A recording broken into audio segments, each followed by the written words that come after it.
नमस्कार, मैं हूं मृत्युंजय कुमार झा और कमोडिटी सुपरफास्ट में आपका स्वागत है। और शुरुआत करते हैं गोल्ड मार्केट के साथ। और गोल्ड में इस वक्त 36 रुपए की मजबूती है और एमसीएक्स पर गोल्ड का भाव 46,676 के स्तर पर है। आज मार्केट के लिए बेहद अहम दिन है। आज फेड का फैसला आना है और अगर फेड की तरफ से ब्याज दरें जल्द कम करने के संकेत मिलते हैं तो गोल्ड की कीमतों में आपको गिरावट दिख सकती है। तो मार्केट की पूरी नजर गोल्ड आज फेड की मीटिंग पर टिकी हुई है। इसके अलावा कच्चे तेल में तेजी है और क्रूड का मार्केट एमसीएक्स पर करीब 2.25% ऊपर है, 5300 के ऊपर ट्रेड कर रहा है।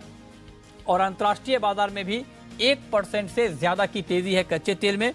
चूंकि अमेरिका में क्रूड का स्टॉक घटा है, उसका इंपैक्ट हम प्राइस के ऊपर साफ तौर पर देख पा रहे हैं। इसके अलावा मेटल मार्केट में चौतरफा तेजी आई है। एमसीएक्स पर कॉपर 1 महीने के निचले स्तर से संभला है। निकल, जिंक, एल्युमिनियम, इन तमाम काउंटर में तेजी का माहौल यहां पर बनता हुआ दिख रहा है। इसके अलावा एग्री मार्केट में ग्वार में हरियाली है।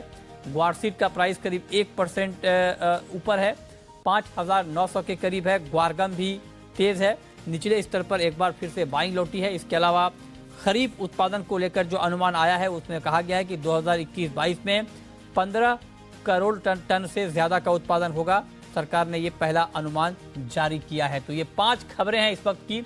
इन 5 खबरों के बाद अब हम बात करते हैं 5 ट्रेडिंग कॉल्स की। बताने के लिए हमारे साथ अमित सजेजा हैं मोतीलाल ओसवाल के। अमित जी, बहुत स्वागत है आपका। और पहला सवाल आपसे गोल्ड पर ही होगा। गोल्ड में करना क्या चाहिए? गोल्ड का मार्केट महज 36 रुपए ऊपर है, क्या ट्रेड लिया जाए? जी नमस्कार मृत्युंजय जी। जैसे आपने बताया कि आज एक महत्वपूर्ण दिन है, फेड की बैठक है। हालांकि इंटरेस्ट रेट को लेकर तो डिसीजन नहीं होना है, लेकिन टेपरिंग को लेकर डेफिनेटली हो सकता है। टेपरिंग यानी जो बॉन्ड उन्होंने परचेज किए थे उसकी परचेज को या उसकी खरीद को जो इंटेंसिटी है, एक्सटेंट है, उसको कम करने की बात हो सकती है। जहां $120 बिलियन प्रति महीने की खरीद है, उसे हो सकता है कम करने की बात हो। तो ये नेगेटिव तो हो सकता है गोल्ड के लिए, लेकिन पिछले दिनों में हमने ऑलरेडी काफी हद तक डिस्काउंट होते हुए देखा है इस चीज को। और गोल्ड अभी फिलहाल $1740-50 के करीब क्योंकि चल रहा था और वहां से रिकवरी आई है।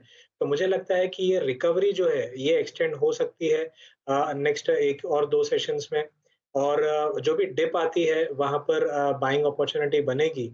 तो मैं 46,550 के आसपास बाइंग की सलाह देना चाहूंगा, 46,400 के सपोर्ट के आसपास के स्टॉप के साथ। और अपसाइड में मेरे हिसाब से 46,850 का टारगेट लिया जा सकता है। ठीक है। चांदी पर आपका व्यू क्या होगा अमित जी? सिल्वर में क्या किया जाए? जी देखिए, चांदी फिलहाल फ्लैट सा कारोबार कर रही है। मुझे लगता है कि 60,400 से 300 की जोन में सपोर्ट है और 60,500 के करीब अगर मिलता है तो इसमें भी एक बाइंग अपॉर्चुनिटी मिलेगी। अपसाइड में 61,300 का एक शॉर्ट टर्म टारगेट लेकर चला जा सकता है। ठीक है। अच्छा, बुलियन इंडेक्स में, बुलडेक्स में कोई ट्रेड है क्या अभी आपके पास? जी देखिए, क्योंकि बुलियन इंडेक्स के दोनों कंपोनेंट गोल्ड और सिल्वर बाय साइड इशारा कर रहे हैं, तो मुझे लगता है बुलियन इंडेक्स में भी जो रिकवरी है वो और एक्सटेंड होगी और अपसाइड में 13,950 तक के लक्ष्य को छू सकेगा बाजार। तो मैं 13,840 पे बाइंग के रिकमेंडेशन देना चाहूंगा। ओके। क्रूड ऑयल का मार्केट चूंकि आज मतलब शुरुआती दौर से ही तेज है, अभी भी करीब 2.25% ऊपर है, 5300 के ऊपर है एमसीएक्स पर भाव। एपीआई की रिपोर्ट में स्टॉक घटने की बात की गई है। क्या करना चाहिए अभी कच्चे तेल में? जी बिल्कुल, देखिए एआई और एपीआई दोनों में ही हमने लगातार स्टॉक घटते हुए देखा। कल भी 6 मिलियन बैरल्स का गिरावट देखने मिली थी। इसके चलते डिप बाइंग एडवाइजेबल है। 5285 यानी करंट मार्केट से बहुत ज्यादा दूर नहीं, 15 रुपए नीचे अगर मिलता है तो वहां बाइंग कर सकते हैं। अपसाइड में 537065 तक के लेवल हमें देखने मिल सकते हैं। ठीक है। बाइंग ऑन डिप की रिकमेंडेशन हो। नेचुरल गैस में आज रिकवरी है, करीब 1.5% ऊपर है, 358 के ऊपर ट्रेड हो रहा है नेचुरल गैस में। बताइए कि इस भाव पर क्या करना चाहिए? जी देखिए, रिकवरी डेफिनेटली है, लेकिन 364 के नीचे जब तक ट्रेड हो रहा है तब तक मेरे हिसाब से दोबारा कल के लो रीटेस्ट हो सकते हैं। तो मैं 361 पे सेलिंग की सलाह दूंगा और डाउन साइड में 354 का एक टारगेट लेके चला जा सकता है। ठीक है। तो ये राय आपकी है नेचुरल गैस के ऊपर कि यहाँ पर किस तरह का ट्रेड लिया जाए। अच्छा, मेटल में मैं आपसे ये जानना चाह रहा हूँ कि कॉपर और निकल, क्या ये दोनों काउंटर अभी बाइंग के लिहाज से ठीक है क्या? देखिए, इमीडिएट इंट्राडे अपसाइड 711 तक कॉपर में देखने मिल सकता है और निकेल में 1462 तक का एक अपसाइड देखने मिलेगा।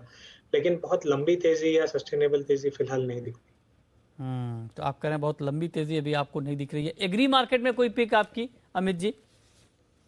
मैं कैस्टर सीड में बाइंग की सलाह देना चाहूंगा। फिलहाल जो अक्टूबर वायदा 6100 के नीचे है, फ्लैट सा कारोबार है, लेकिन मुझे लगता है आने वाले हफ्ते में 6400 से 6500 तक जा सकती है प्राइसेस, तो मैं वहां पर बाइंग की रिकमेंडेशन दूंगा।